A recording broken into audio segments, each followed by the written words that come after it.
Superstar Khesari Lal Yadav का एक और ब्लास्टेड सॉन्ग आ रहा है जो कि 30 मई को आपके यूट्यूब चैनल SRK म्यूजिक पे चुम्मा लिए सारे अंग पर। जी हाँ, आपके यूट्यूब चैनल SRK म्यूजिक पे देखने के लिए मिलेगा।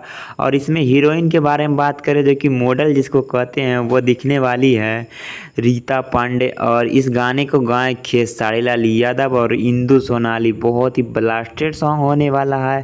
खेसारी लाल यादव का इस साल का सबसे बड़ा गाना बताया जा रहा है और कहीं ना कहीं देखा जाए तो ये गाना बहुत ही ब्लास्टेड भी हो सकता है। ये तो पब्लिकों के ऊपर है कि कौन सा गाना ब्लास्टेड होगा और कौन सा नहीं होगा।